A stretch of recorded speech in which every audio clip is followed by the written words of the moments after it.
مولاي صل وسلم دائما أبدا على حبيبك خير الخلق كلهم.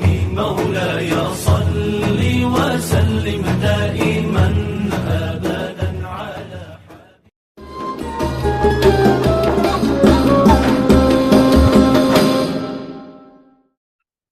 Bismillahirrahmanirrahim. Assalamualaikum warahmatullahi wabarakatuh. Innal hamdalillah nahmaduhu wa nasta'inuhu wa na'udzu billahi min sururi anfusina wa min sayyiati a'malina may yahdihillahu fala mudhillalah wa may yudlil fala hadiyalah. Asyhadu an la ilaha illallah wahdahu la syarikalah wa asyhadu anna Muhammadan abduhu wa rasuluh la nabiyal ba'. Robish rohli sodri wa yasirli amri wahlul uqdatam min lisani yafqahu qawli. Amma ba'du. Sahabat Salimah Jawa Tengah yang saya sayangi, yang dirahmati Allah insyaallah.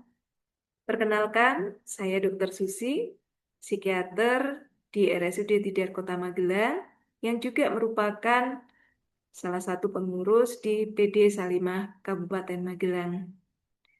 Pada kesempatan kali ini saya sangat berbahagia karena bisa berbagi dengan sahabat Salimah sekalian, di mana pada kesempatan kali ini saya ingin berbagi terkait dengan puasa dan kesehatan mental. Seperti sahabat Salimah sekalian ketahui bahwa puasa di dalam Al-Quran ditegaskan dalam Quran Surah Al-Baqarah ayat 183 yang artinya, wahai orang-orang yang beriman, diwajibkan atas kamu berpuasa sebagaimana diwajibkan atas orang-orang sebelum kamu agar kamu bertakwa. Nah, di sini ada satu kata kunci bahwa tujuan puasa adalah takwa. Dalam sudut pandang psikologis, takwa ini adalah suatu kondisi batin yang sadar, terhubung, dan terkendali. Di mana dalam sudut pandang lainnya, hal ini sejajar atau kurang lebihnya hampir merupakan suatu gambaran konsep self-regulation atau kemampuan mengatur dorongan, emosi, dan perilaku. Ada beberapa hal yang bisa kita pelajari terkait dengan puasa dalam aspek psikologis. Yang pertama adalah latihan delay gratification atau menunda kepuasan. Jadi dalam hal kita menjalankan ibadah puasa, maka kita sebenarnya sedang dilatih untuk kemudian ketika misalnya kita merasa lapar, itu tidak kemudian langsung serta-merta kita bisa langsung makan. Kalau memang masih jam kita berpuasa. Tentu kemudian kita diperbolehkan makan saatnya kita sudah berbuka puasa. Kemudian yang kedua adalah latihan emotional regulation atau meregulasi emosi gitu ya. Jadi dalam saat kita menjalankan puasa itu, kita dilatih untuk kemudian bisa bagaimana kemudian tidak kemudian serta-merta ketika misalnya emosi kita langsung luapkan. Kita diminta untuk kemudian bersabar, mengendalikan emosi, dan pada akhirnya kita menjadi orang yang bertakwa tadi. Kemudian yang berikutnya adalah latihan impuls kontrol atau mengendalikan kontrol impuls atau dorongan sesaat gitu ya. Jadi ketika misalnya kita ingin sesuatu, kita perlu kemudian menimbang kembali. Tidak kemudian serta-merta, tadi misalnya contohnya makan, minum, atau misalnya berbuat yang tidak baik lainnya, maka kita bisa kemudian menjaga diri dari hal tersebut. Kemudian yang berikutnya adalah dalam ilmu psikologi atau psikiatri, kemampuan tersebut ini penting sekali kaitannya untuk kemudian bisa kita menghandle atau mencegah terjadinya beberapa gangguan psikologis atau psikiatri yang mungkin muncul. Yang pertama adalah gangguan cemas ya. kita tahu bahwa orang-orang yang mengalami gangguan kecemasan itu cenderung akan kemudian mungkin jauh lebih tegang, kemudian ada kontrol emosi yang mungkin kurang sesuai, kurang pas, dan lain sebagainya. Kemudian juga cenderung mengalami gangguan depresi. Jadi, kalau orang yang berpuasa, harapannya kita jadi lebih yakin akan eh, apa ya pahala atau kebaikan-kebaikan dari Allah. Harapannya, maka kita bisa mencegah terjadinya depresi bahwa apapun yang kita alami, segala sesuatunya itu adalah semata-mata karena ketentuan Allah gitu ya. Itu merupakan suatu takdir. Sehingga kita bisa lebih cenderung bisa memahami situasi, bahkan situasi yang buruk sekalipun. Kita punya sandaran yang kuat yaitu Allah Subhanahu wa Ta'ala. Nah, yang berikutnya adalah perilaku impulsif lainnya. Entah itu misalnya OCD atau misalnya kecanduan dan lain sebagainya. Nah, pada aspek eh, regulasi emosi, puasa ini juga ternyata bisa kemudian apa ya istilahnya dikaitkan dengan adanya kita bisa menghindari akar dari gangguan mental. Misalnya, pikiran negatif yang cenderung berlebihan atau tidak terkontrol. Jadi kadang-kadang kita negatif thinking atau overthinking gitu ya. Ternyata itu juga membuat kita jadi lebih tidak secure atau tidak merasa aman dalam menjalani kehidupan sehari-hari. Misalnya ketika misalnya pasangan tidak menghubungi atau apa ya tidak segera mengabari dan lain sebagainya mungkin kita rasanya kayak tanda tanya gitu ya kenapa ini suami dan lain sebagainya tapi dengan kita kemudian apa ya berpuasa tadi harapannya pikiran-pikiran negatif ini jadi lebih terkontrol atau terkendali.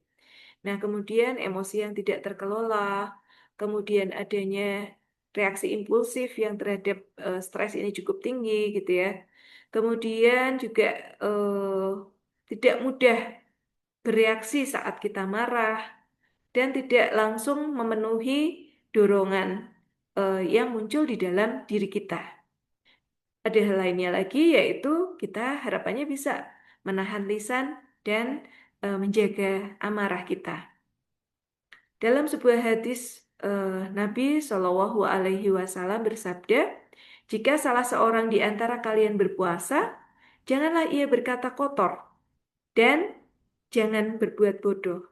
Jika ada yang mengajaknya bertengkar, maka katakanlah, Ana so'imun atau saya sedang berpuasa. Nah, ini adalah satu gambaran bahwa ternyata berpuasa itu juga merupakan latihan untuk kemudian cognitive pause gitu ya, atau menunda pikiran atau jeda gitu ya, sebelum kemudian kita bereaksi.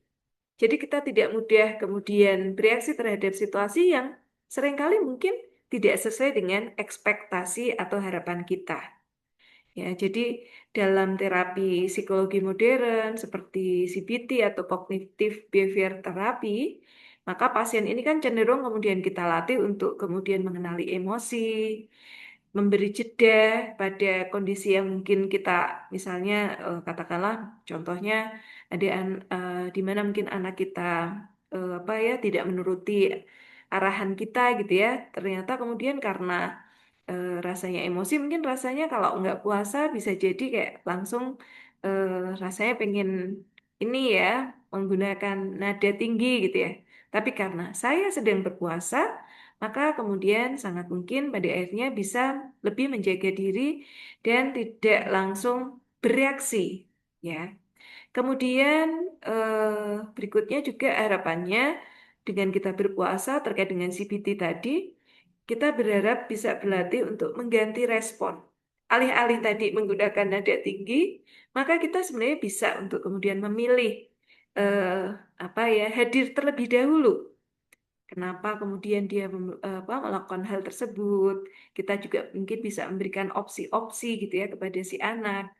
Dan mungkin pada akhirnya ketika kemudian nanti si anak sudah relatif tenang, kita juga lebih apa ya tenang lagi emosinya, maka kita akan bisa kemudian membawa atau mengajak si anak ini berdiskusi. Nah, Ini adalah gambaran terkait dengan tadi ya, puasa dan cognitive behavior therapy. Kemudian yang berikutnya adalah terkait dengan resiliensi. Jadi dalam apa ya ilmu psikologi, maka kita mengenal yang namanya resiliensi atau kemampuan bangkit dari tekanan. Ya, kalau bahasa awamnya atau secara harfiahnya itu adalah resiliensi itu disebut sebagai daya lenting gitu ya. Jadi kemampuan untuk kemudian apa ya beradaptasi dan pada akhirnya bangkit terhadap suatu kondisi stres seperti itu. Nah, puasa ini kemudian harapannya bisa mengajarkan kita bahwa lapar itu sementara, haus itu sementara, dan tidak semua keinginan harus dipenuhi sekarang.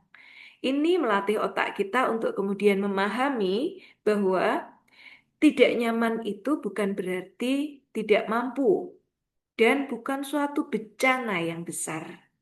Dan itu adalah inti dari mental yang kuat ya. Jadi tidak mengapa ketika kita merasakan ketidaknyamanan sementara gitu ya.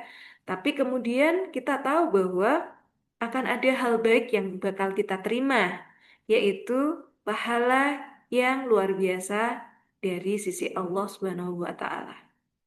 Ya, jadi itu adalah gambaran kaitan puasa dengan kesehatan mental yang barangkali pada kesempatan kali ini bisa saya sampaikan. Ya, jadi mudah-mudahan dengan puasa dan ibadah Ramadan kali ini kita bisa menjalaninya dengan sebaik mungkin sehingga setelah selesai bulan Ramadan nanti kita mendapatkan predikat sebagai hamba Allah yang bertakwa. Dalam momentum 10 hari kedua di bulan Ramadan kali ini, izinkan saya mengajak sahabat muslimah atau salimah sekalian untuk kemudian berlomba-lomba dalam kebaikan dan memaknai puasa serta ibadah-ibadah di dalam bulan Ramadan dengan sebaik-baiknya, dengan niatan yang tulus ikhlas untuk mencari keridhaan Allah. Saya cukupkan sampai di sini. Semoga bermanfaat. Mohon maaf apabila ada hal yang kurang berkenan. Harapannya kita bisa berjumpa lagi dalam kesempatan yang berbeda. Billahi taufik wal hidayah. Wassalamualaikum warahmatullahi wabarakatuh.